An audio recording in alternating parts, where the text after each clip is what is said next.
Good. Can everybody see that okay? All right. Um, First, I'd like to thank Dr. Escobar and Dr. Voke, which I've been pronouncing his name for all these years wrong. It's Voke, not Vo, like it's spelled. And I suffer from the same thing with my last name, Teutsch. So my wife's a school teacher, and when she introduces herself to her kids, she always writes it phonetically, and it's Toy-ch, Teutsch. So, but I answered anything. So when I interviewed at Virginia Tech, it was kind of funny. Somebody called me David the whole time, and my name's Chris. So, but it didn't really matter. I just answered their questions. But I'm really excited about being here today, and Les asked me to talk about extended grazing systems. So we've got about an hour and a half to visit about that. And I've got that many slides, and if you ask questions, maybe we won't get through all the slides, but that'll be okay too. And as Nelson pointed out, ruminants co-evolved with grasslands. This idea of feeding concentrate feed to ruminants is relatively new in the ruminants' evolutionary history. So really their digestive system is designed to take a relatively low quality feed source in the terms of plant fiber and extract energy from that. And that's important to realize when we think about feeding ruminants. This is a slide that kind of gets at the heart of why we need to think about extended grazing systems when we talk about ruminant livestock production. This is the budget for a fall calving cow on a hay ration. And there's lots of different pieces to this budget, but the one that I want to point out is this winter feed, and that's primarily hay. When we look at all the pieces of a ruminant livestock budget, the biggest one by far, which is going to be 50 to 60%, is winter feed, and that's going to be primarily hay. When we think about reducing the cost of production, you know, there's lots of pieces in this pie, but most of them are relatively small. If we really want to cut production costs, we've got to focus on the biggest piece of the pie, and that's going to be hay feeding during the winter months. And that's one of the reasons that we want to extend the grazing season, is to reduce the cost of producing that calf. All these other things, replacement bull, vet and medicine, salt and mineral, are relatively small pieces of that pie. The other thing that's interesting about farmers is when you work with the farmer and times get tough and the calf prices are low, or lamb prices, or whatever ruminant livestock you're working with, you know, they'll start to cut things, but they tend to cut things they write checks for. And a lot of times we don't write a check directly for hay. It's mostly indirectly.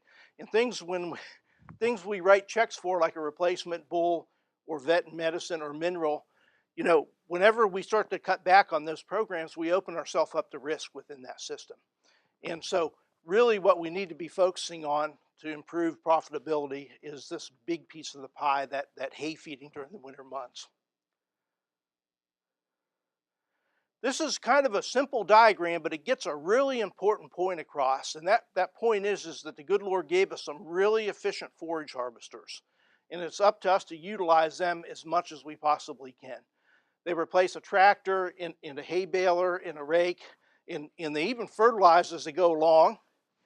And they don't even use too much diesel fuel. The point is that anything that we can do to let them harvest forage for themselves more days of the year is going to be positive for the bottom line. Dr. Lacefield, who was at the University of Kentucky, used to say a day grazed is $1 saved. And there's a lot of truth to that.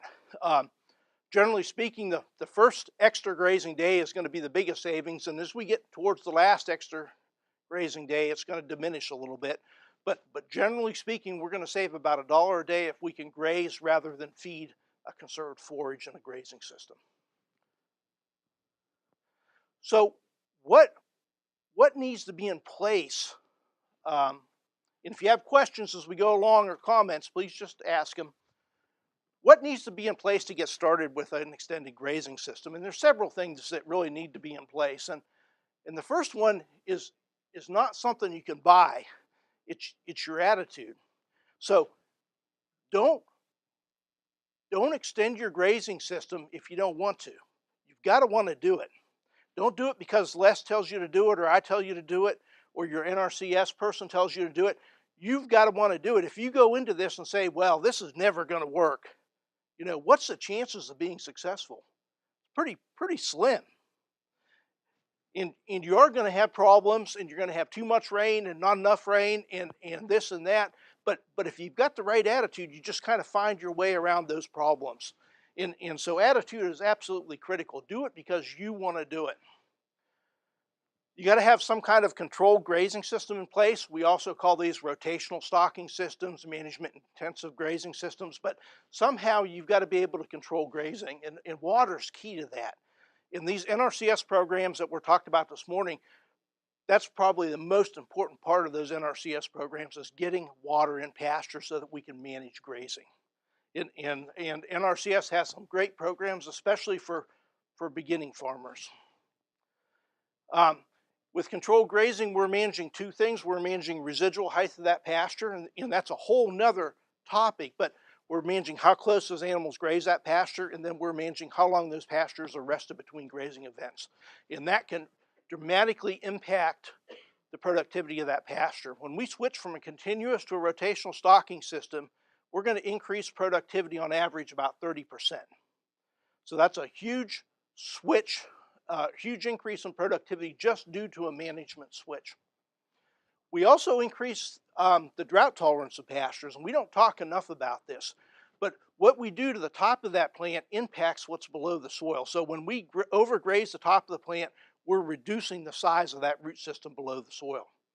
And when we do that, that plant becomes more susceptible to drought stress.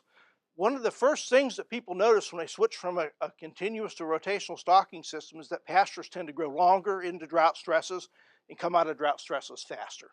And that's a really important aspect of rotational stocking that we don't spend enough time talking about.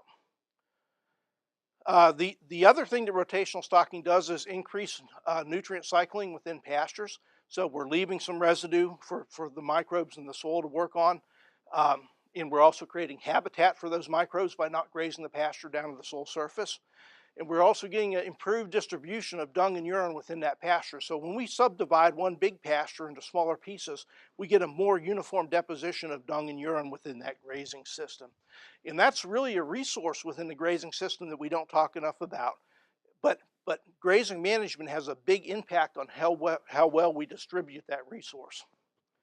The other thing that we can do with controlled grazing is manage botanical composition, and that means the plants that are dominant in that sward. Rotational stocking is really a powerful tool in terms of managing the botanical composition of pastures. How close we graze it and how long we rest it between grazing events can have a big impact on what grasses or legumes are dominant within that pasture. A lot of times we'll see pastures, cool season pastures that are mixes of tall growing grasses like orchard grass or tall fescue that have been grazed really closely, and they tend to be dominated by a low growing white clover. Well, that white clover can tolerate that close and frequent grazing when the tall growing grasses cannot, and it becomes dominant in that sward, and the grasses tend to fade out of that sward. By raising the grazing height, we can shift that sward balance back towards those tall growing grasses. So it's really quite a powerful tool in terms of maintaining botanical composition. And that's a whole nother lecture also on forage plant growth and grazing management. And I always tell people when they think about setting up a rotational stocking system, it's got to fit what you want to do. So maybe you don't want to rotate animals every 2 days, and that's okay. You set up a system that kind of fits your wants and needs. And that's really important. And it's important you build flexibility into that system. So don't think about what you want to do, just about what you want to do tomorrow, but think about what you might want to do 6 months or a year or 2 years down the road. And think about, well, if I'm going to install waterers and in 2 years I want to subdivide this pasture into 4 pieces, where do I put that waterer at? And it may change the location of that waterer as you move forward. I don't like to quote myself, but this was kind of a good quote that Carrie Brown pulled out. This was for an article for our cattlemen's paper in Kentucky, and it was on implementing rotational stocking. And I guess it shows that I'm kind of a slow learner, because it says, after almost 2 decades of attending and teaching grazing schools, it finally dawned on me, we make rotational stocking too hard. And we do that sometimes, and that's important to remember. you know, we go to a producer that doesn't have a rotational stocking system, and we start drawing on maps, and we tell them to put in miles of water line and miles of new fence, and all of a sudden they're like, whoa, I don't think this is for me. And really, in reality, most farms can have a rotational stocking system just by closing some gates. And that's important to realize. Just closing gates, and all of a sudden you've got 3 or 4 paddocks, and you can rest one and graze another one. And then over time, you'll start to see the benefits of that. And next thing you know, well, maybe I need a water here, so I'll install a water or install a cross fence or put up a piece of temporary fencing. But just getting started is the important part.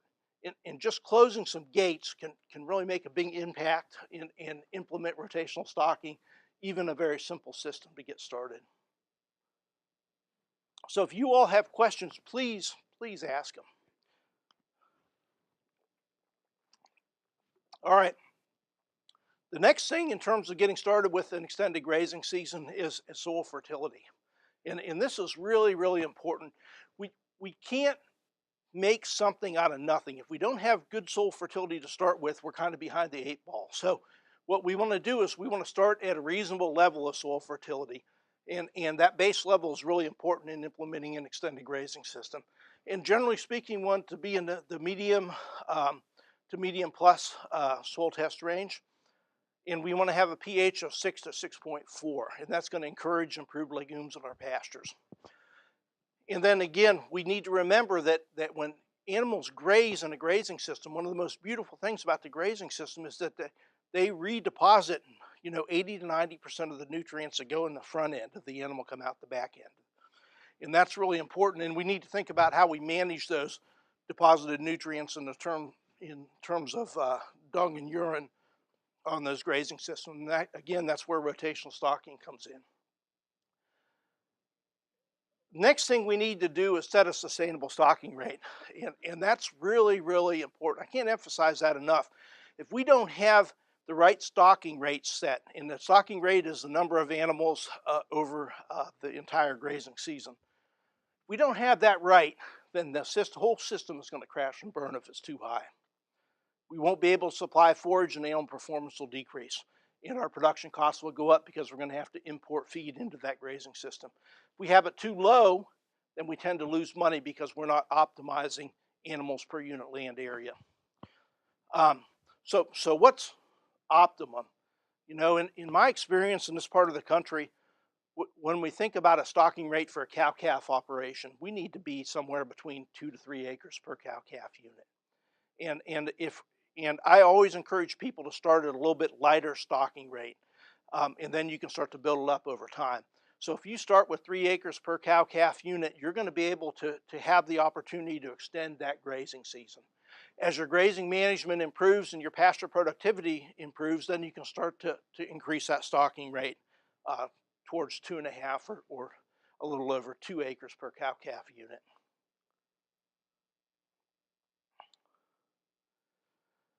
All right, I want to talk a little bit about forage species for extended grazing seasons, and we can kind of group them broadly into 2 classes of grasses, warm and cool seasons.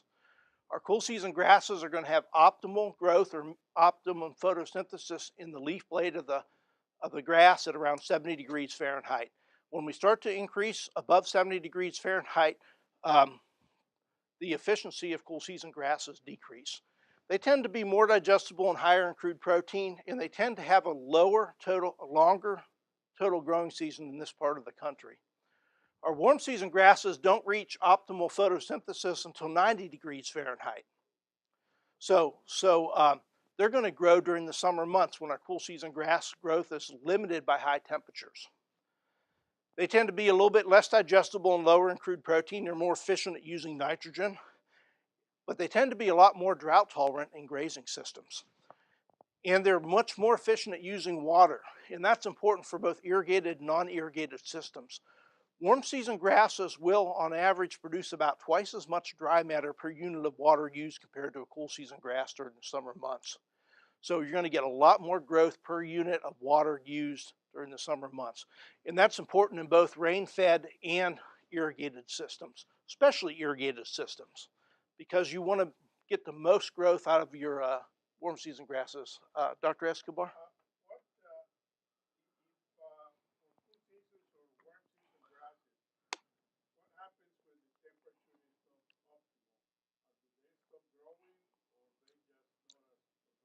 So it's not as productive. Without going into the photosynthesis, or the photosynthetic efficiency decreases as we get over 70 degrees Fahrenheit in our cool season grasses. So it becomes less efficient. It's still carrying out photosynthesis, but it's not fixing as much carbon, so it doesn't have as much growth in the summer months. So growth in our cool season grasses are really limited during the summer months. They're still growing some, but not as efficiently. Yes?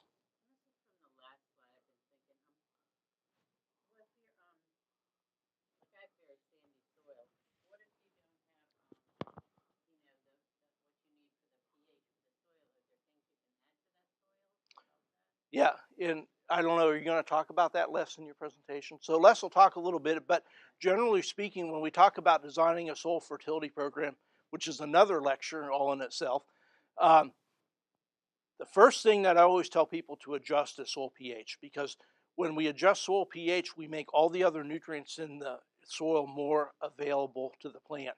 And what we generally add is a lime to the soil to adjust soil pH. So that's really the place to start, is to get a soil test and then look at your pH and get your pH adjusted first, and then add the other nutrients that you need to have optimal pasture production. All right. So this is just a nice example of the temporal nature of a cool and warm season grass. This was taken in March in south side of Virginia, and this is tall fescue up and growing. This is Bermuda grass. It looks dead, but it's not dead. It's just dormant, and it hasn't initiated growth yet. It's not going to initiate growth until we get into late April and May, and then as we get into June, it'll really be hitting high gear, as this one is starting to slow down because the temperatures are getting higher as we get into June and July. And back here in the corner is just a little piece of alfalfa, which is a cool season legume, and it's up and growing in March. So this is kind of the growth curve that we'll see in this part of the country. This is tall fescue and ladino clover. We get a hump of growth in the spring, hump of growth in the fall. This is a cool season grass, and then not much growth during the summer months. And that's when that photosynthesis is limited by high temperatures, or that growth of that cool season grass is limited by high temperatures. A summer annual grass or a summer perennial grass is going to have all of its growth tucked into the summer months. June, July, August, and then it starts to slow down as we get into September again. So you can see on this graph how these two grasses will complement each other in a grazing system. We're going to talk about how to fit them into a year-round grazing system. So I'm going to talk about some specific species, and there's lots of forage species that we can use, and I'm going to concentrate on some of the main ones. If you have questions about the other ones, we can talk about those. But by far, in states like Maryland, in Virginia, West Virginia, Kentucky, Tennessee, North Carolina, it is what we call the transition area of the United States. So what that means is that we're not really in the South, and we're not really in the temperate North. We're kind of tucked in between those two, and that gives us a lot of forage options that we can use. And our best adapted cool season grass in this area by far is tall fescue. We often view fescue as a curse, and because it is infected with something called the endophyte, and that's a fungus that lives within that plant. And that endophyte, the natural endophyte or the toxic endophyte that infects tall fescue pastures, produces a toxin called ergovaline, and that causes vascular constriction in the animal and can lead to reproductive issues in cattle, in horses, in small ruminants. And often because of that, we view this as a blessing. But the simple fact of the matter is that tall fescue in this part of the country has weaned more calves than any other single grass, and we really need to think about how can we make this a blessing in our grazing systems, and how can we utilize it to its maximum benefit. And that's going to come from focusing on management. We're going to look at things like optimizing soil fertility, managing for legumes in that stand. one of the strategies for reducing the toxicity of tall fescue is to keep a healthy stand of legumes mixed in with that pasture. Red clover, white clover, and maybe even alfalfa in some cases. Incorporating novel endophyte tall fescue, this is kind of the latest story, and we'll talk about this in a little bit. The latest chapter in the tall fescue story is this novel endophyte. So it's an endophyte that gives the grass a tolerance to stresses, but does not produce the toxins associated with poor animal performance. So this is really, really exciting. Now, having said that, this has to be managed in a grazing system. This will not do well in a continuous stocking system. It needs to be rotationally stocked. It is different than endophyte free. So while I'm here, we might as well just give you the whole tall fescue story. So tall fescue was discovered, and I'm going to go over on my time already, I can tell. Yeah, so tall fescue was discovered. It was originally imported from Europe in hay. It was discovered, Kentucky 31 was discovered on a hillside in Menifee County, Kentucky, by a researcher from the University of Kentucky. And it was green and growing in the winter months when the other grasses were not. So he selected some of those plants, brought them back to the University of Kentucky, increased seed, tested them in plots, and it did great. He further increased seed, and then they released Kentucky 31. Kentucky 31 was the fastest adopted grass ever, because before Kentucky 31 there was not a really good fit for a cool season grass in transition zone states like Kentucky, Virginia, and so on. And so it was the fastest adopted grass ever. And in the 1940s and 50s, everybody was planting Kentucky 31. So they got it all planted. And then they started to figure out that animal performance was lower than expected based on forage quality. And nobody could figure out exactly why, but the animals would do poor on Kentucky 31. So it wasn't until the 1970s that a researcher from Georgia figured out that there was an endophyte in this grass that was associated with this grass. So in that pastures that didn't have this endophyte in the grass, and there are some of those endophyte-free pastures, the animals would do much better in. So as researchers do, they took that back to the lab and they said, well, we'll just take the endophyte out of the grass, and they did that. And it's not too hard to do. You can just simply heat the seed up, and as you heat the seed up, that endophyte's a living fungus within that grass. It dies before the germination of the seed goes down. So they did that, and they made endophyte-free seed. And they said, took it out, they put animals on it, tested it, and the animal performance was good. They said, problem solved. You know, everybody go back and plant endophyte-free tall fescue. And a lot of people did, and animal performance was good. What they did not realize is that endophyte was there for a reason.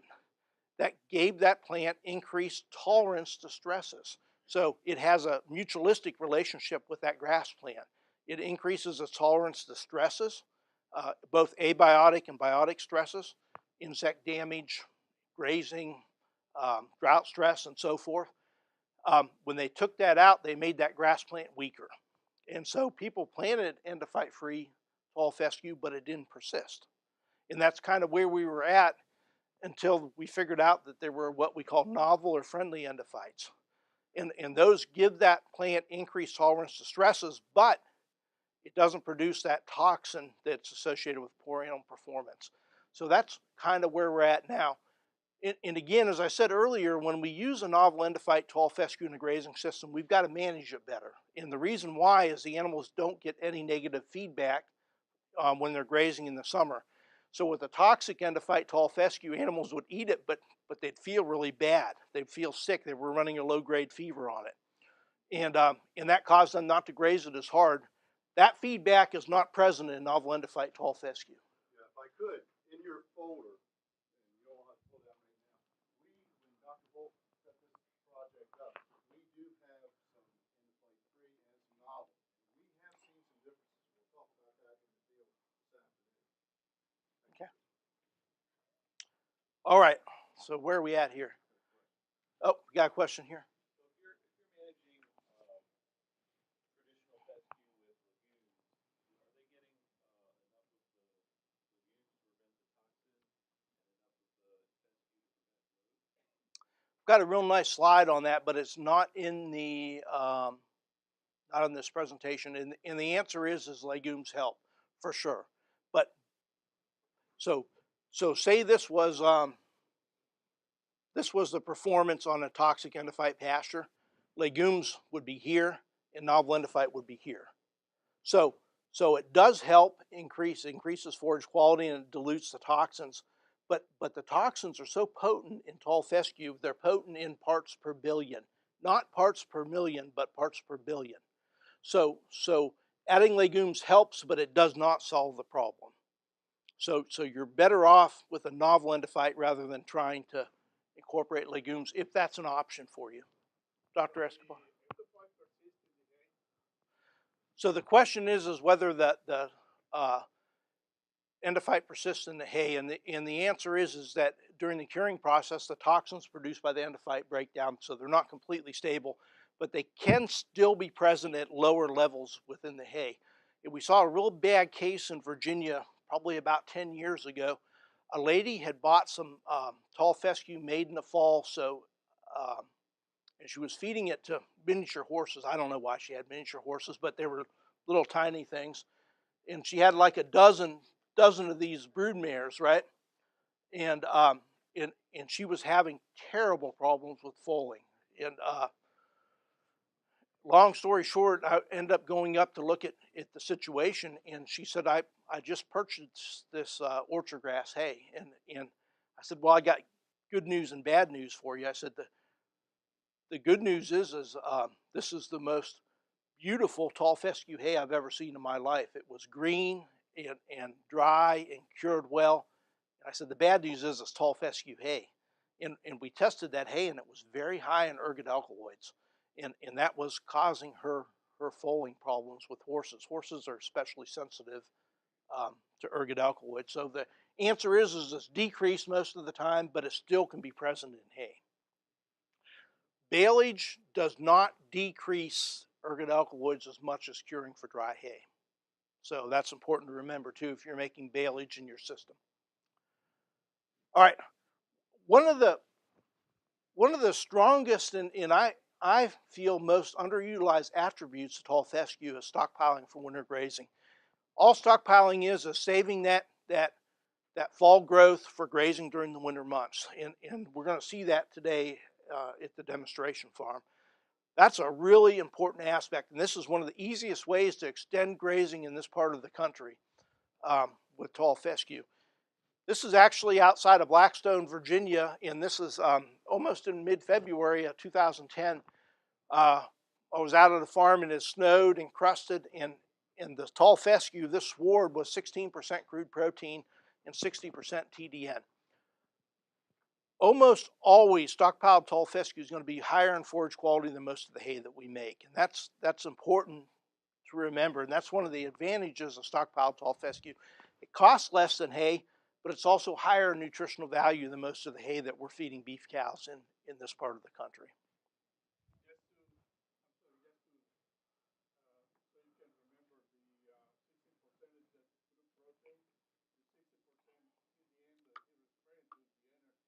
Right. Thank you. Yes, ma'am.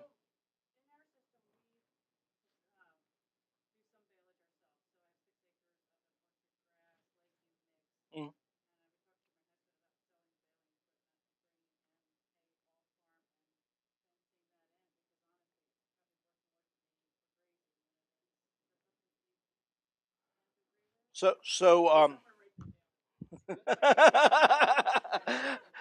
The depending on your farm size, owning, and this is not really an economics lecture, but depending on the farm size, owning hay equipment can be a pretty expensive venture.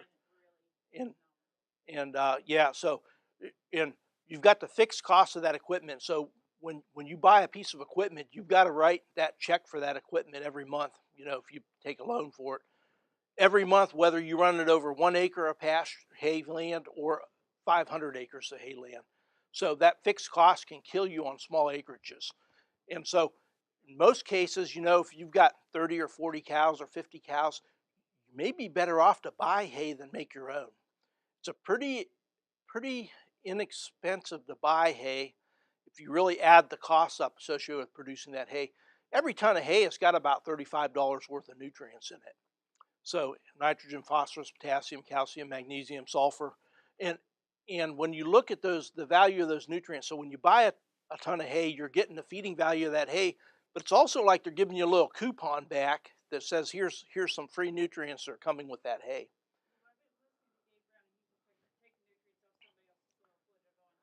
You got it. Yeah, yeah, yeah. Okay, I want to talk just, and Les is going to talk in a lot more detail about Bermuda grass this afternoon. But Bermuda grass can make a pretty nice quality hay, and also can be good for grazing in this part of the country too.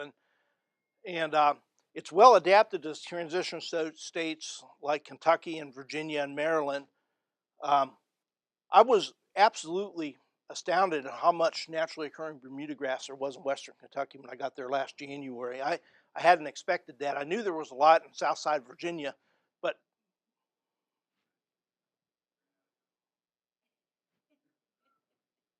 I don't know. There it is. Okay. I knew there was a lot in Southside Kentucky, but I was surprised how much there was in western Southside Virginia. But I was surprised how much there was in western Kentucky, and there's a lot of Bermuda grass here too, naturally occurring Bermuda grass. And you know, one of the issues that we've always dealt with is having the right infrastructure for Bermuda grass production, because a lot of it was established vegetatively from from pieces of the plant called sprigs. And so you dig the plant up, and you take the crowns and the rhizomes from that plant and you transplant them to another field. And we never really had the right infrastructure to do that in the upper south or the transition zone. And so I did a lot of work with seeded Bermuda grasses over the years, and I had pretty good luck with them. Les had less luck with them here, and we're trying to figure out why that is. But I'll show you some data from a trial that we had in for over a decade of seeded Bermuda grasses, and their performance was very high, and we did not see the yield drop that Les have seen, or disappearing stands that Les have seen here. So when you buy Bermuda grass, you buy it two ways. You buy a single pure cultivar in a bag, or you buy a blend of cultivars in the bag. This gets to be where the tricky part is. So sometimes you buy these blends and they'll have a good cultivar in it, but they'll mix it in with Arizona common or giant Bermuda grass, and those do exceptionally well the first year, and then they die the first winter. So you definitely always want to avoid blends that have Arizona common or giant in them. Do not use those type blends that have that.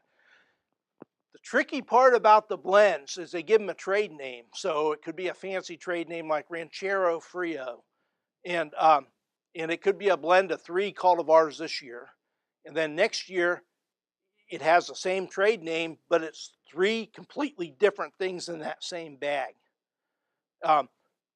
It seems like you shouldn't be able to do that, but they do.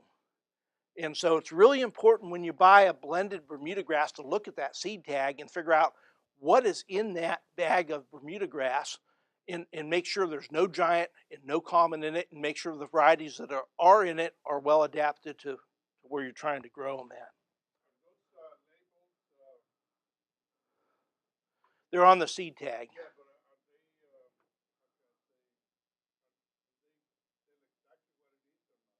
It tells the percentage of seed within that bag, or in that blend. And better blends tend to remain stable from year to year.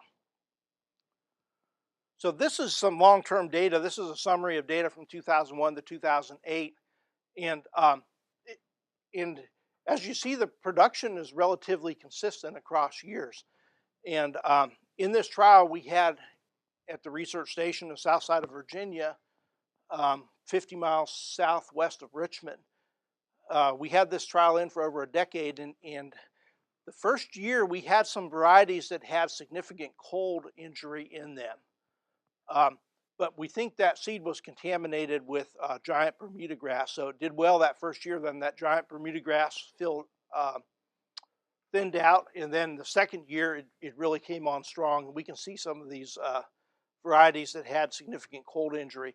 but they filled back in with the remaining plants. And that's the amazing thing about Bermuda grass. Once you get it, it spreads out and it kind of fills that stand in.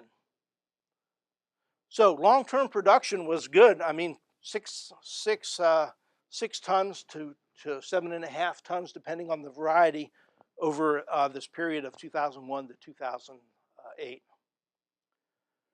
I just threw this slide in because one of the things that I used to do when I was in Virginia was I would go to a farm and I would find a piece of Bermuda grass in a pasture or a patch of Bermuda grass that was just occurring there naturally, and I would collect it and bring it back to the station, put it in a greenhouse and increase it, and then put it in small plots and put it under improved management and look at how it did. And what we found was there's some really good local ecotypes of Bermuda grass available.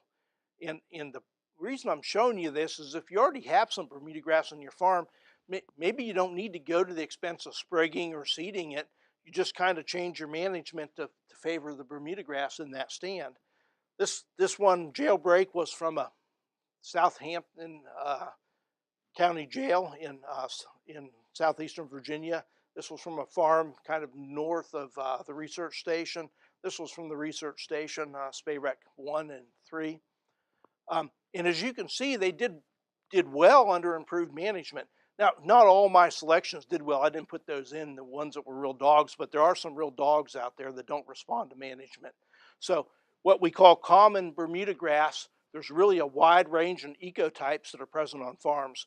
And if you have one of the better ecotypes, just improving management may meet your needs. This is the nitrogen response. We did this with a seeded Bermuda grass. Wrangler was a Bermuda grass that we used, and we looked at nitrogen fertilization up to 600 pounds per acre. Don't ever put 600 pounds of nitrogen on your Bermuda grass stand, but you could be back in this range of 300 to 400 pounds depending on the year and in the productivity of the particular cultivar that you're using. And you would never put that on in one application. Les will talk more detail about applying fertility to Bermuda grass. The other thing that's important to remember about Bermuda grass production, especially under hay situation, is that we remove a tremendous amount of potash with that Bermuda grass. So the ratio of nitrogen to phosphorus to potash is 3 parts nitrogen, 1 part phosphorus, and 3 parts potash. So in a productive stand of Bermuda grass, we can easily remove from that field 250 to 300 pounds of potash per acre per year. What that means for you as a producer is you got to put that back if you want that stand to be persistent long term. Probably since I've been in Kentucky, I've had 4 producers come in and say, I planted Bermuda grass and it did really well the first year and pretty good the second year. And then the third year, it's like it's not growing. And we sat down and we looked at their soil fertility reports, and what we find is that they have not been putting enough potash on that stand. And so potash is key for persistence and key for productivity of not just Bermuda grass, but all hay-type grasses, because we're removing anywhere between 50 and 60 pounds of potash per ton of hay that we remove from that field. This is, I thought this was important to put in. This is a summary of long-term forage quality on these Bermuda grass cultivars, but don't focus on any one cultivar, just focus on the numbers. Warm season grasses like Bermuda grass respond really well to nitrogen fertilization in terms of crude protein. As we increase nitrogen fertilization, crude protein goes up in warm season grasses. And good fertility in this test was managed with good fertility and good cutting management. We can expect Bermuda grass to have crude protein in the range of 12 to 16% in some cases. In total digestible nutrients from 60% to 65% in under good management. What's good management with Bermuda grass? That means we're fertilizing it with nitrogen and other needed nutrients, and that means we're cutting it on a regular schedule. So Bermuda grass really needs to be cut at first seed head emergence, and that's going to be about every 30 days during the summer months if moisture is adequate. Crabgrass, is that a weed or a forage? A weed, good guess. It's certainly a weed if it's in my wife's flowers, right? If it's in your pasture, it may be a forage. We used to say in Virginia, if it wasn't for crabgrass and wiregrass, that's what we call Bermuda grass, there'd be a lot of hungry cows in the summer months, and there's a lot of truth to that. Crabgrass is well adapted to this whole mid-south region, you know, that includes Maryland and Virginia and West Virginia and Kentucky, Tennessee. It's an annual, it's an annual warm season grass that acts like a perennial through prolific reseeding. And I remember the first time we grew crabgrass at the research station at Blackstone, I told my farm manager, I said, well, I want to make sure and let it go to seed so it reseeds itself for the next year. And he says, I want to know how to keep it from going to seed. And there's a lot of truth to that. Crabgrass is a prolific reseeder, but it does have to come back from seed every year. In a grazing system, it's best managed kind of as a double crop with a winter annual. So something like annual ryegrass or small grain like wheat or cereal rye or barley or other small grains planted in late summer and early fall. So you'll get some growth during the winter months, and most of your growth will come during the spring before crabgrass germinates again. We'll start to see crabgrass emergence in late April and May in this region of the country. It's good yield potential, not as high as Bermuda grass, but where it beats out Bermuda grass is forage quality. It's really good in forage quality. And animal performance will tend to be higher on crabgrass than on Bermuda grass. No prussic acid like we'll find in sorghum species, like sorghum-sudan or sudangrass. Can accumulate nitrates under very high nitrogen fertility. Go ahead.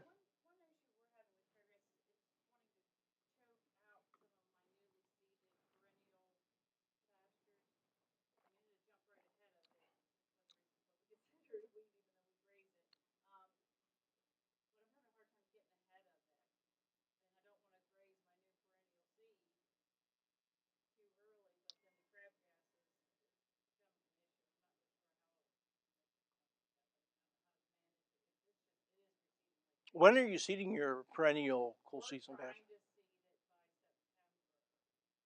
So so getting it in early in the fall and then making sure you get good fertility so you get stand closure will help with the crabgrass. The crabgrass is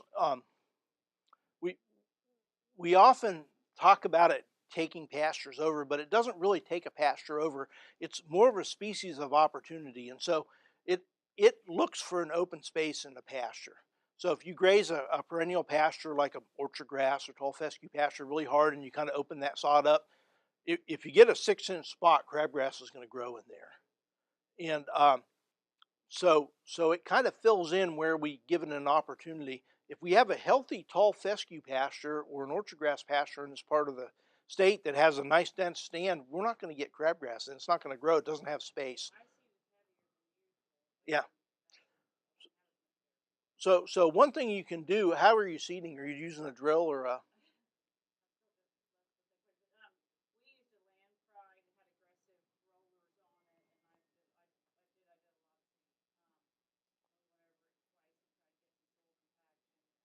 Yeah. So higher seeding rate can help you if you're using a drill. Drilling in two directions can help you get a faster stand closure. Yeah. So one of the issues with using your method is that one thing that crabgrass loves is soil disturbance. So you're disturbing the soil and you're getting that volunteer seed in contact with the soil. So next spring it's saying, thank you. Yeah, you know, thanks for getting me in contact with the soil, and they start to germinate and come up. So that can be a little bit of a challenge. I mean, a no-till drill is nice because you don't have to till your soil, which is better for soil health in general. Yeah, yeah.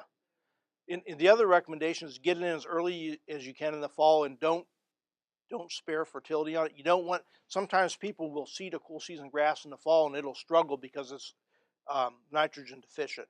So a little bit of nitrogen at seeding can help to enhance that stand closure and limit crabgrass growth that following year.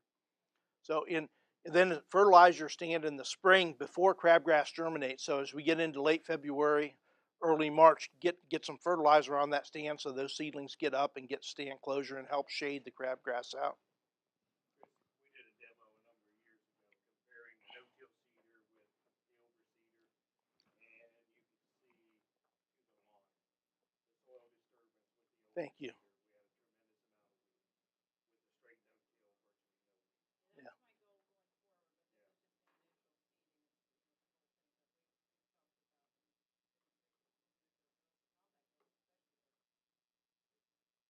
Yeah. Usually if you're soil and water conservation district or you can rent one somewhere, that's the ideal situation. Yeah, yeah. All right, let's move on. So I just wanted to show you this picture. This was the first harvest of Red River crabgrass in 2001. One of the first crabgrass studies I planted when I went to Virginia, and it was so tall it was almost scary. This is an improved variety of crabgrass. There's several improved varieties available. Like Bermudagrasses, there's tremendous variation in ecotypes of crabgrass we commonly find on farms. Some are really productive and some are not as productive. If you want to try crabgrass in a forage system, I would recommend getting an improved variety like Red River crabgrass or Quick and Big crabgrass, or from Elstel Farm Seeds, R.L. Dalrymple. And then there's one that's from Barenbrug, which is a mixture of those two, called Mojo. And any of those will work. So we did some nitrogen work looking at nitrogen response to crabgrass. And what I want to point out is that we had maximum nitrogen response at 300 pounds of nitrogen. Don't ever put that much nitrogen on. You want to be back here on the straight part of the curve in that 100 to 150 pounds of nitrogen applied as a split application. But the point is that crabgrass, like other summer annual grasses, responds to nitrogen fertility. And with these summer annuals, it's important that you provide that fertility to get the yield out of these, because you go to all the expense of buying the seed and planting it. You want it to not be hindered by fertility within your grazing system. So again, where crabgrass really excels is forage quality. Some of the in vitro work that we did, and that's when you take forage material and you take rumen fluid out of the animal, and we'll have cows with big rubber plugs in their side that you can pull out and get rumen fluid out.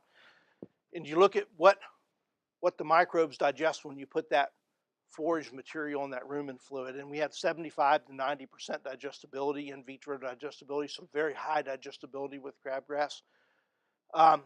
Crude protein ranged from 6 to 14%, 6% when it was senescing in the fall, when it was dying off as the days got cold.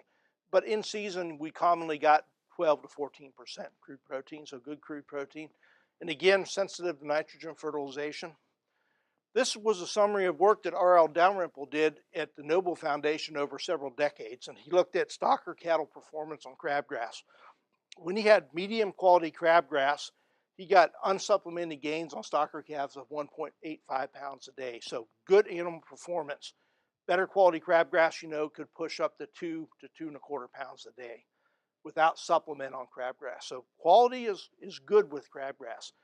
Direct head-to-head comparison with Bermudagrass, stocker calves gained a pound to a little over a pound a day. Crabgrass, a pound and 3/4 a day.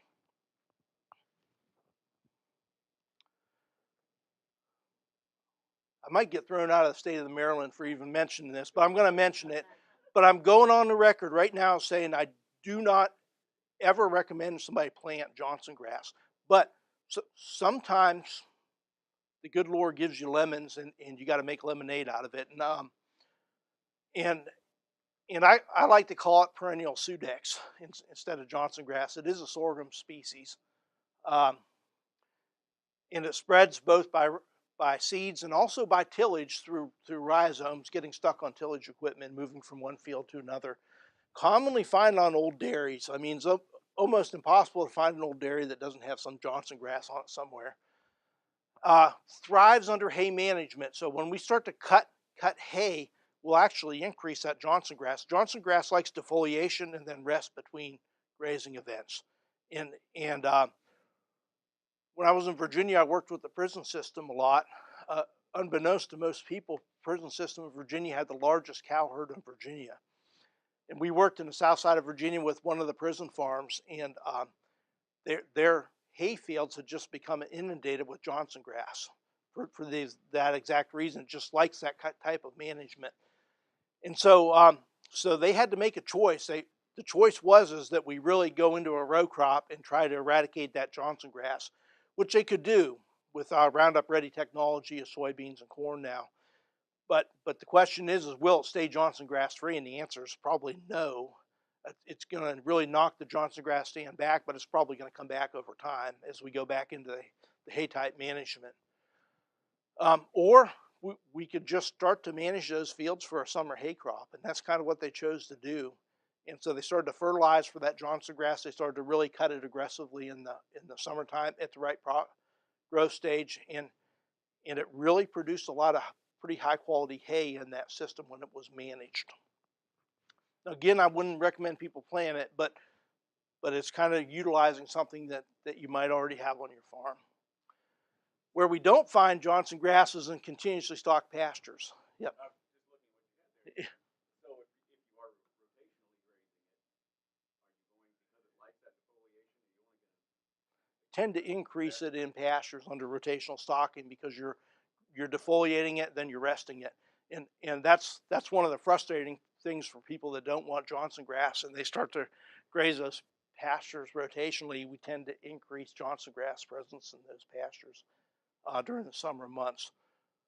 So yeah, that can be an issue. Where we don't find is in continuously stocked pastures. So where we're grazing pastures really hard, the first thing animals tend to go to in a pasture is Johnson grass. Very palatable, and they tend to graze it out in a continuous grazing system. So again, responds to nitrogen, good if we manage for forage quality, harvested it, and that means we harvested the boot stage.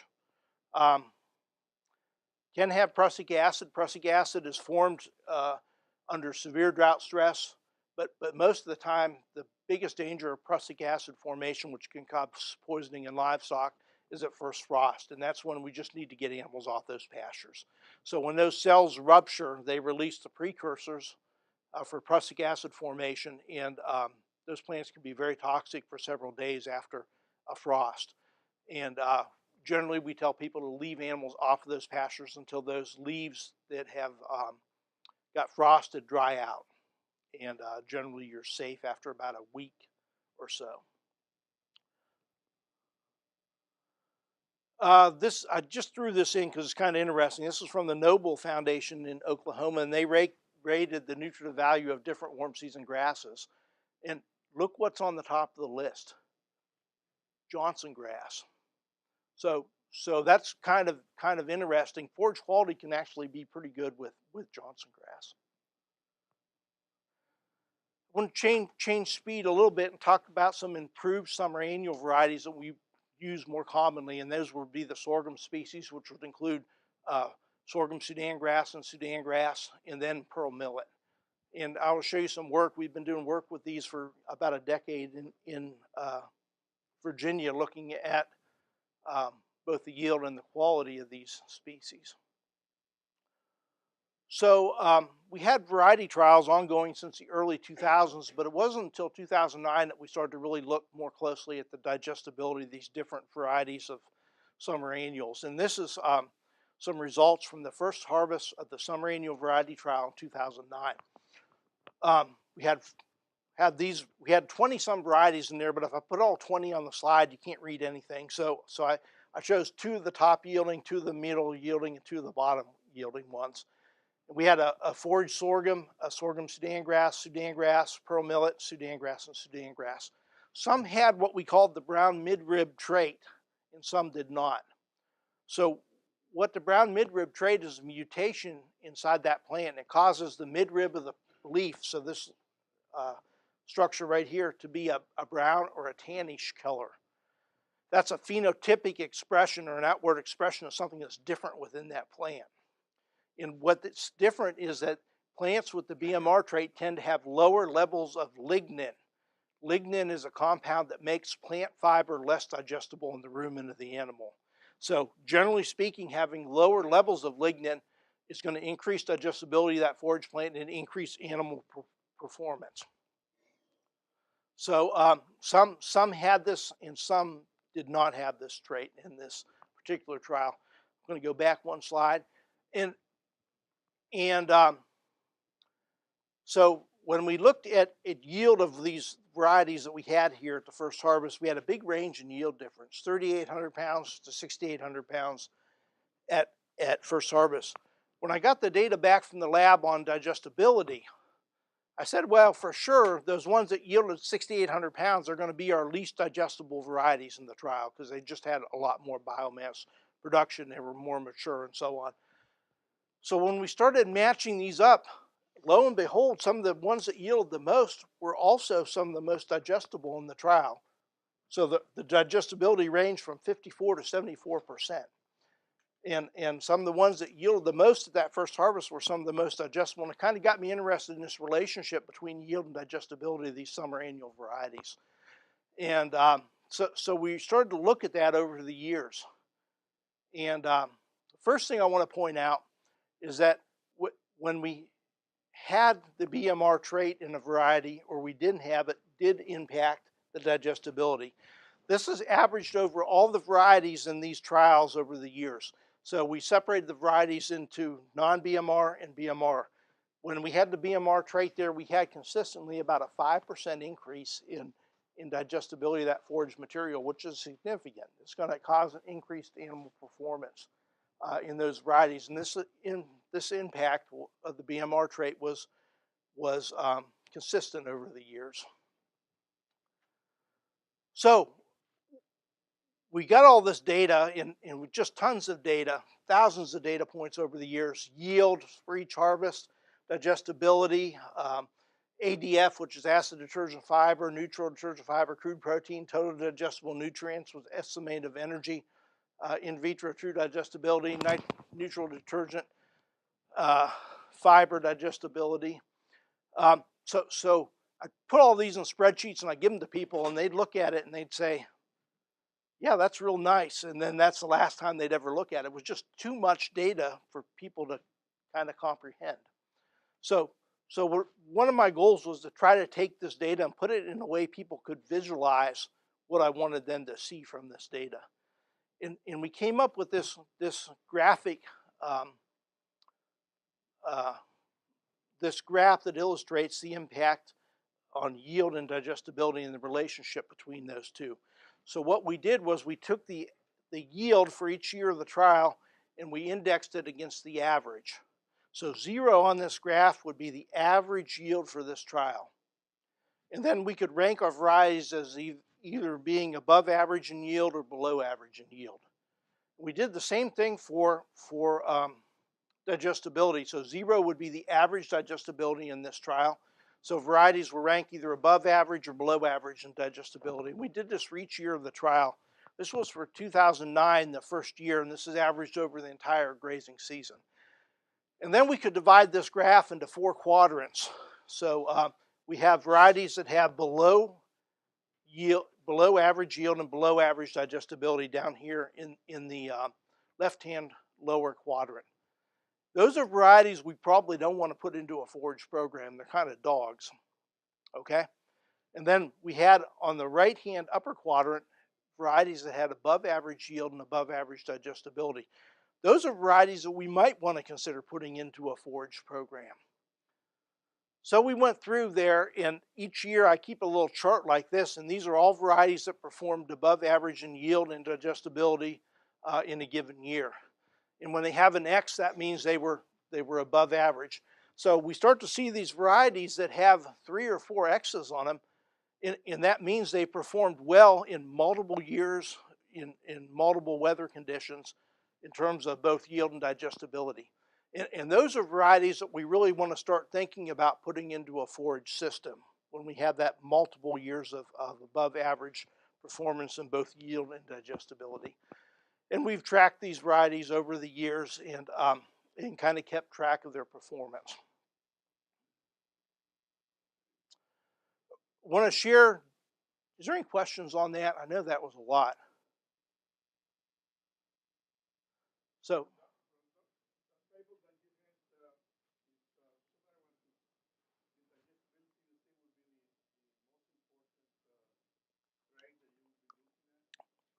I think you have to look.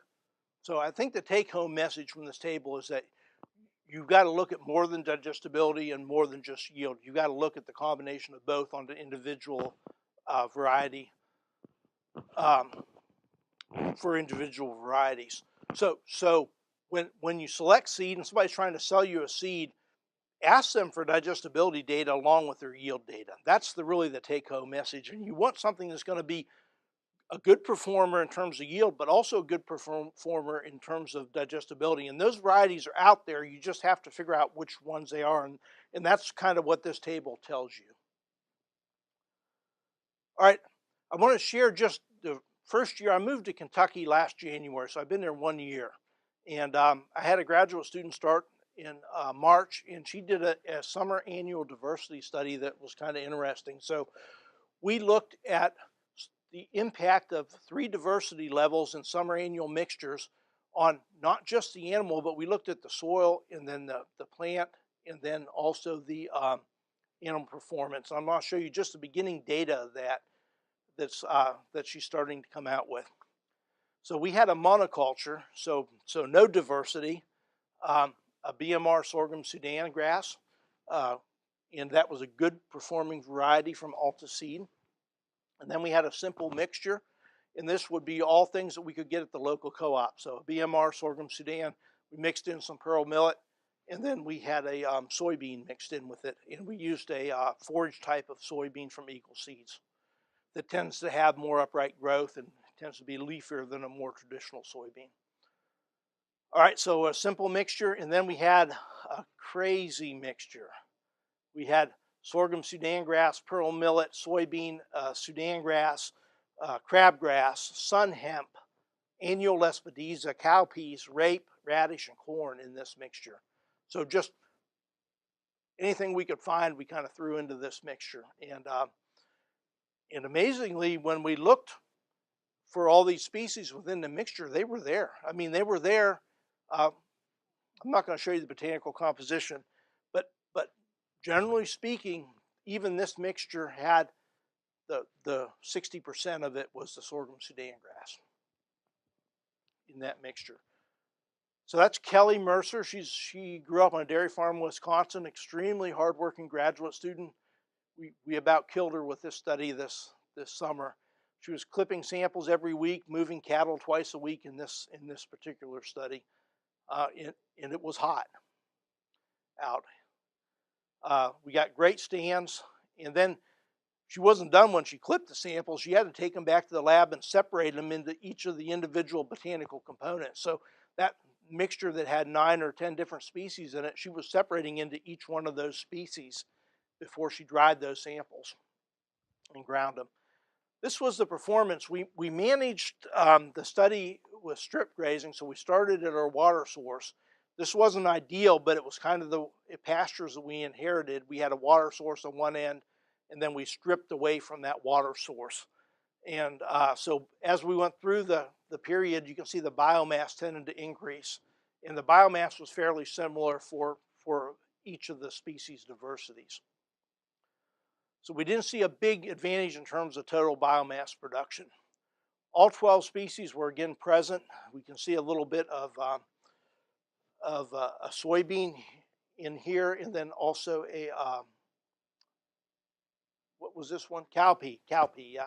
Cowpea, and then we can see a piece of corn in there and some sorghum Sudan in there and Sudangrass in this particular mixture. So it was kind of neat, and it was neat to see the sunflowers bloom in this mixture as we went along too. So I was pretty excited about this, and I said to myself, you know, cattle are going to perform best on this complex mixture. It just gives them so much diversity within that mixture. And I was pretty excited about it. And there's a cow. So we stocked this with 6 tester animals per pasture. Then we had some extra cows to help us keep up with the forage, and actually got ahead of us even as we moved into late summer. So the growth of these summer annuals are absolutely tremendous in the summer months. So you have to be ready to stock them pretty heavy.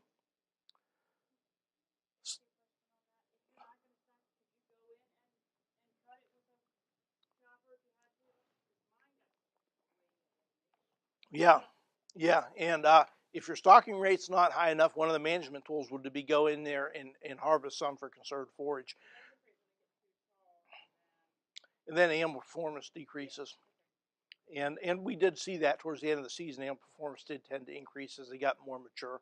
So one of the management strategies is what you just described. You can go in there and clip those pastures and roll them up as hay. Although they can be difficult to get cured as hay, baleage is a better choice because you can harvest that at a higher moisture content. So this was the animal performance, and we were a little surprised that our complex mixture had the lowest animal performance, and it was significantly lower, about 0.3 of a pound a day compared to our simple mixture and our monoculture. And we're not sure why. We don't have all the data back for digestibility yet, but we think what may be going on is in this very diverse mixture that we have 40% of that sward is something else other than that BMR sorghum-sudangrass. And those other components may be a little bit less digestible than a BMR sorghum-sudangrass, which suppressed animal performance. Now, having said that, we're testing the soil for lots of other things too. So we're looking at total microbial biomass in the soil, and that could be beneficial. Next year, we're going to be looking for insect diversity within these different stands. So we'll actually be sampling to see if we have increased insect diversity, which we would expect with the more complex mixture within that stand.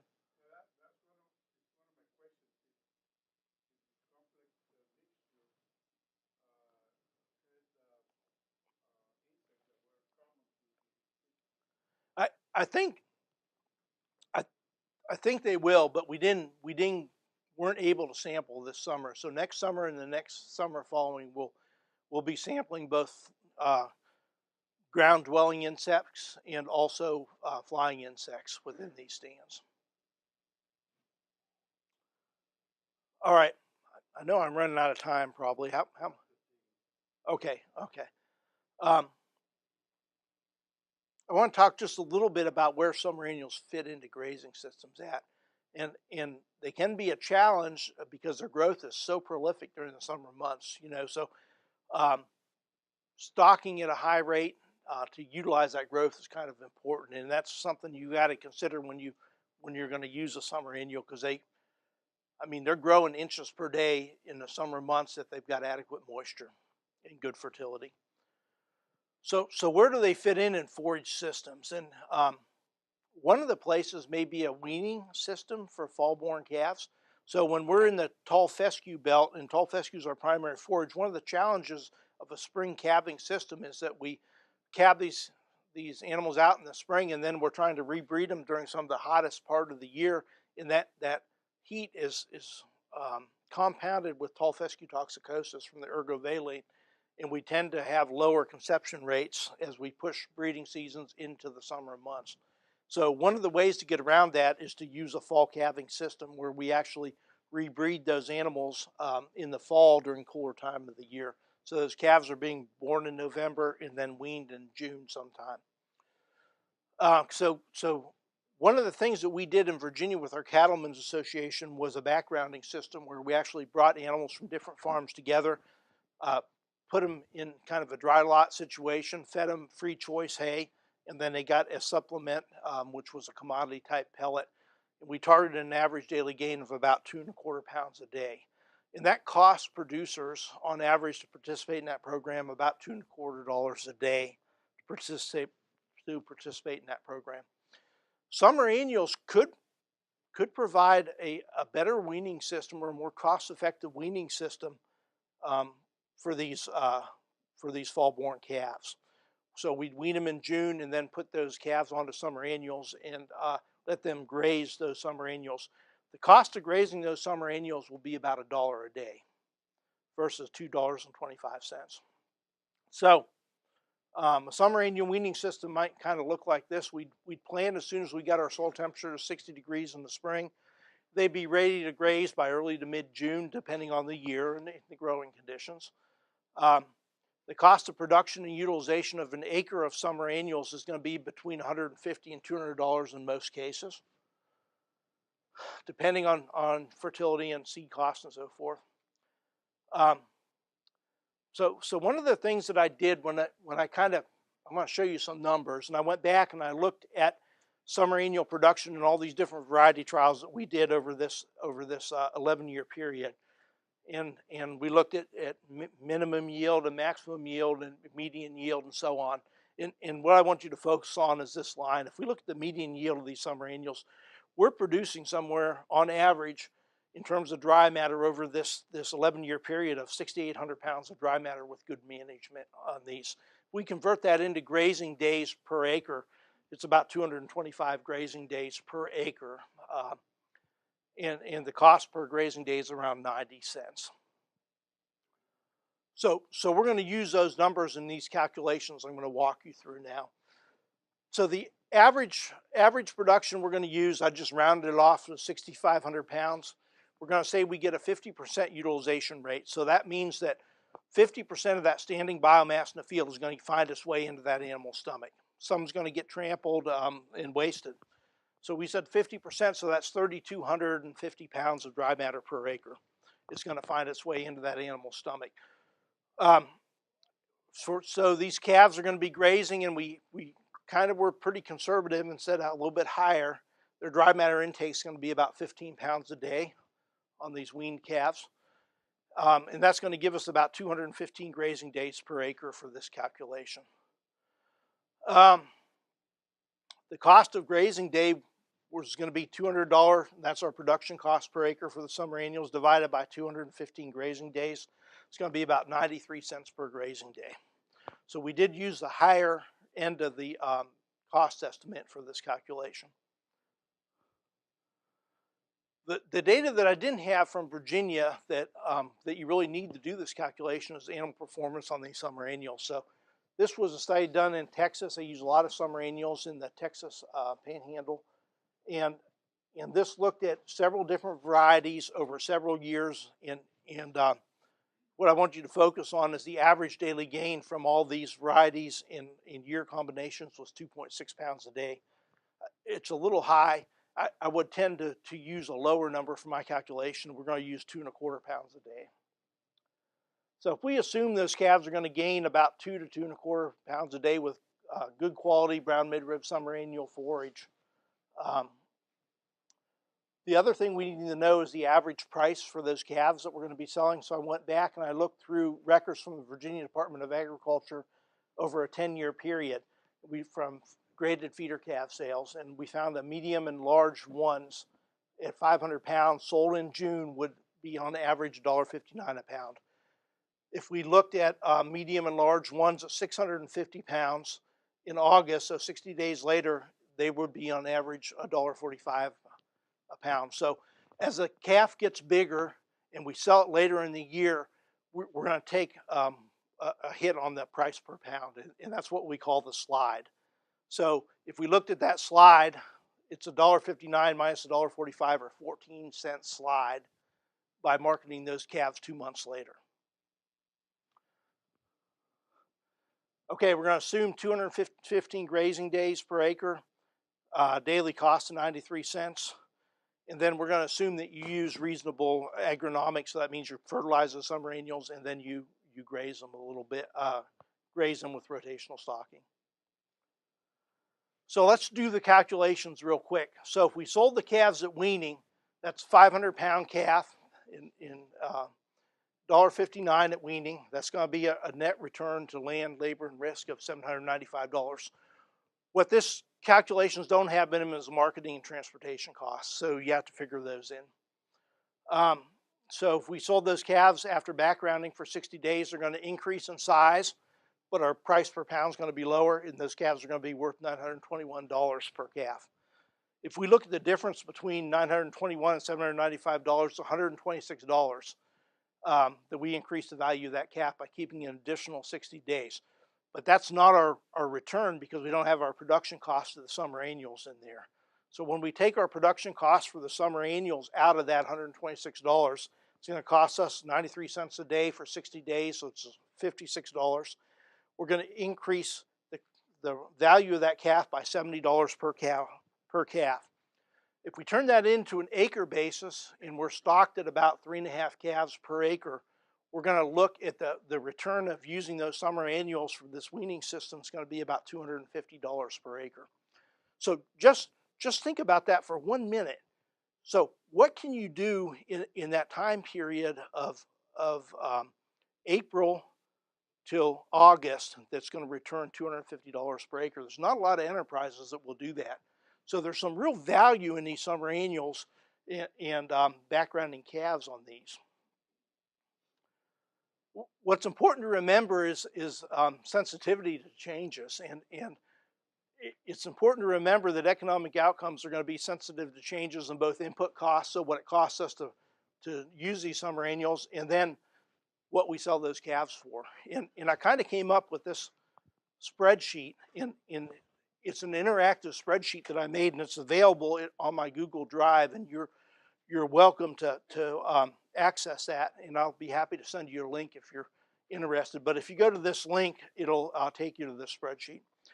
What's kind of neat about this spreadsheet is that it's interactive, so you can change things in the green. So your starting weight of your calf, average daily gain, summer grazing period, so how many days you want to background those calves, and then the productivity of the summer annuals, and then your price slide you can put in there. And we used an 8% price slide. That's at 14 cents that we talked about earlier. So when we look at this, say our calf price at weaning was $1.20 a pound, and we used a moderate production cost for summer annuals, so about $150. That's pretty reasonable. I think 200 is a little high. 150 would be pretty reasonable. We're going to get a net return to land, labor, and risk dollars per calf of around $60. It's going to be a grazing cost per day of around $65. It'll calculate that for you in the bottom. And then again, we can change these inputs. And when we change these inputs, these numbers are going to change in this table automatically. So it's going to show you the sensitivity to the different input costs as you move through there. It's kind of a neat tool. It's not perfect. And no economic tool is perfect, but it just gives you an idea to start thinking about ways that you might make your system more or less profitable, and whether it's a good fit for you. It may not always work, and it's important to use tools like this to kind of figure that out. Second way that we can incorporate summer annuals into grazing systems is as part of a pasture renovation cycle. So if we wanted to convert a weak pasture to a improved cool season grasses, summer annuals are a great vehicle to do that with. And I think we do have a lot of missed opportunities by not using an improved forage species. There's a lot of time and money spent improving cool season grasses, and a lot of good improved cool season grass genetics out there. And sometimes we don't take advantage of those new forage species. And the best example is the novel endophyte tall fescue, by far. If we look at this is stocker calf data from several different sites in different states with different novel endophyte species, but just take, for example, a study that was done in Fayetteville, Arkansas. On toxic tall fescue, those calves grew at 0.9 pounds average daily gain. On novel endophyte tall fescue, those same calves grew at 1.4 pounds of average daily gain per acre. That's a huge increase just by changing a variety within that grazing system. It's pretty amazing. And a lot of producers are missing out on this kind of increased productivity because we're not using improved forage species. Summer annuals can be a great vehicle to incorporate novel endophyte tall fescue into grazing systems. So a renovation sequence will kind of look like this. We'd identify a weak pasture in need of renovation. We spray with a non-selective herbicide in summer or early fall. Plant a winter annual in there. We could use wheat or a cereal rye or some kind of a winter annual forage. And we could harvest that or graze it in the spring with animals. Come in with a summer annual as that winter annual is grazed out. And then we would graze or harvest through the summer months. And then come back in that fall and establish our perennial warm season grass improved forage mixture in those pastures. And then we just move to the next pasture on our farm the following year. So what we're doing is we're moving this renovation cycle around the farm, and we're taking weak pastures out, using an annual sequence in them, and then coming back into an improved forage species in those pastures. I'm going to run out of time, but I'll show you this. And this was taken a while back. This little guy here, this is my dad. And this is the little guy, Alex is our oldest son. Alex started at the University of Kentucky this fall as a freshman. So it's been a while. And one of the things that we did on the farm that I grew up on every year was we grazed corn stubble. And that's something that's been forgotten about, but that was commonly done, and it's still done in some farms, where we turn beef cattle into that cornfield, and they kind of go through and they glean those ears out and eat some of the leaves and husk and stalks of that corn plant. And so the question I always had is, could we graze standing corn like that in the field? And we did a study in the 2000s at the research station of Blackstone looking at grazing standing corn, and this is actually March of 2000, and that's the corn. And we had some lodging, but not terrible in the corn, more lodging in the sorghum Sudan that we had in the study. And we looked at the yield, and the yield was pretty higher with the sorghum Sudan, but it was a lot of stalk and not real good in digestibility, and the animals would tend not to consume that as well. Standing corn had pretty good yield and pretty consistent yield even from November to March. Where the corn excelled at was the total digestible nutrients, and we would meet the nutrient requirements in terms of energy for growing calves with either our grazing corn or our conventional corn variety. Where it fell apart at was on crude protein. So we would need to supplement crude protein if you were grazing standing dried corn. Crude protein was low and below the energy needs of even a dry cow. So people will commonly supplement standing corn with a good alfalfa hay, and that's a pretty good combination for grazing standing corn. Good energy, but low crude protein. And the alfalfa brings in the improved crude protein. How many minutes do I have left? 2 minutes? About 2 minutes, okay. I'm just going to show you just a little bit of data on the annual ryegrass. And the annual ryegrass is one of those cool season annuals, probably my favorite cool season annual for grazing. Don't use it if you're going to go in a cropping sequence and plant a small grain for grain harvest. It can be a terrible weed in small grains, but in a grazing situation, it can be outstanding. One of the advantages of annual ryegrass is that it will regrow after each harvest or grazing event in the spring until temperature limits regrowth, and that usually happens in June. And it's a wall of highly digestible forage in the spring, just extremely high in digestibility and energy and crude protein, and animal performance tends to be really high on this forage. We had a dairy outside of Blackstone that would use this as a silage, and they would chop it in the spring as a one-cut silage system and come in with corn after it. And their crude protein in their silage was routinely 16% crude protein in the spring. So highly digestible, even in conserved forage.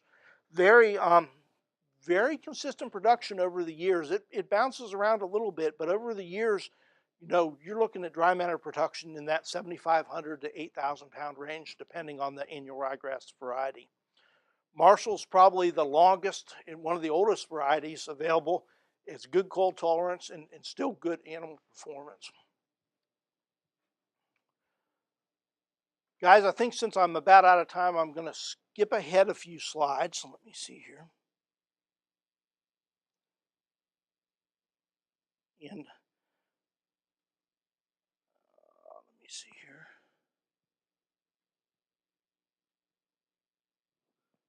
Okay, and we're going to kind of put this together into a grazing system. And I had some slides on legumes there, and I apologize. I got a little bogged down with some of the other discussion.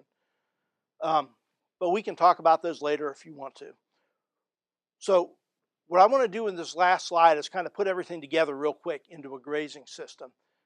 And our goal, I said 300 days of grazing.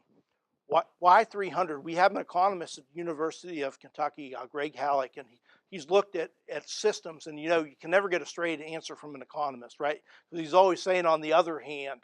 So what we really need is a one-armed economist, so he couldn't say on the other hand, right?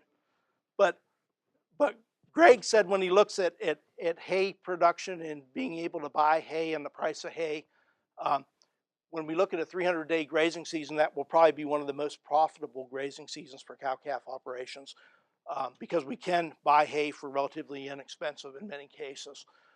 So our goal is 300 days. This is a potential system for the transition area, which includes states like Maryland, Virginia, and so on.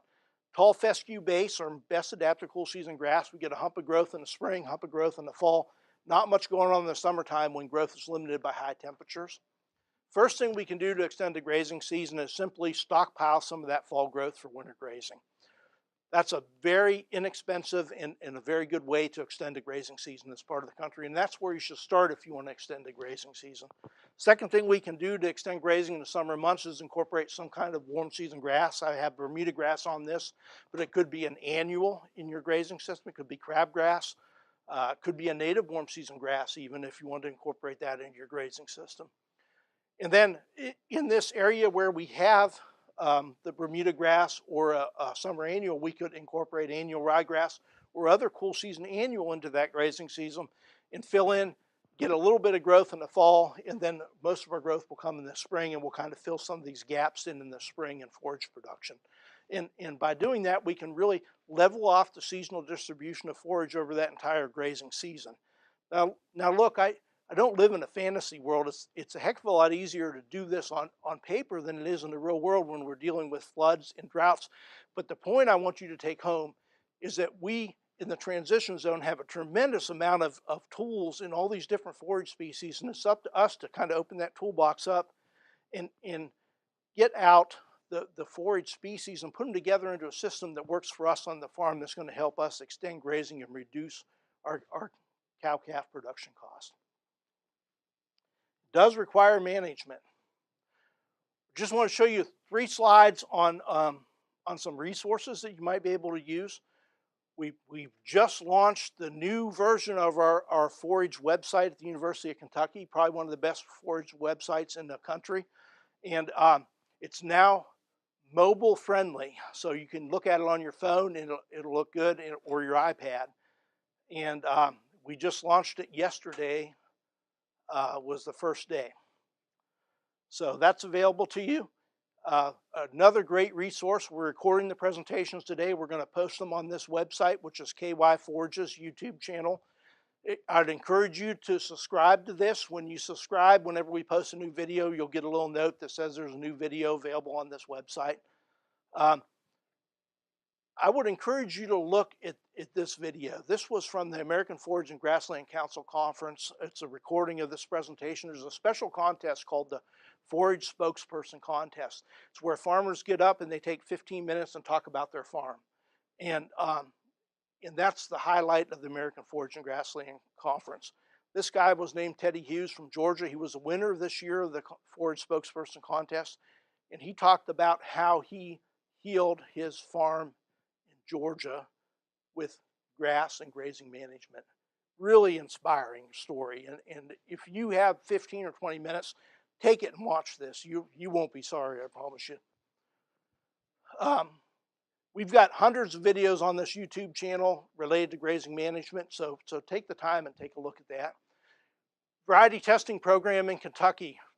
Most extensive variety testing program in the United States. We harvested over 5,000 plots of different varieties of forages, and that's all available online, all this information.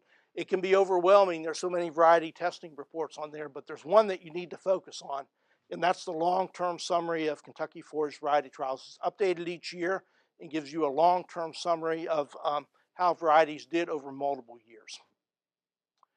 Last thing I'll mention on the UK Forage's website is up in the left-hand corner is something called the Forage News. And you can subscribe to this, and every month at the beginning of the month there'll be a newsletter that's published. And if you subscribe, you'll get a note with the newsletter attached to it. And this is a great source of timely information related to forages. If you're working for an agency or writing a newsletter, you're always welcome to use these articles in your newsletter. And I'm going to end there. Is there any more questions?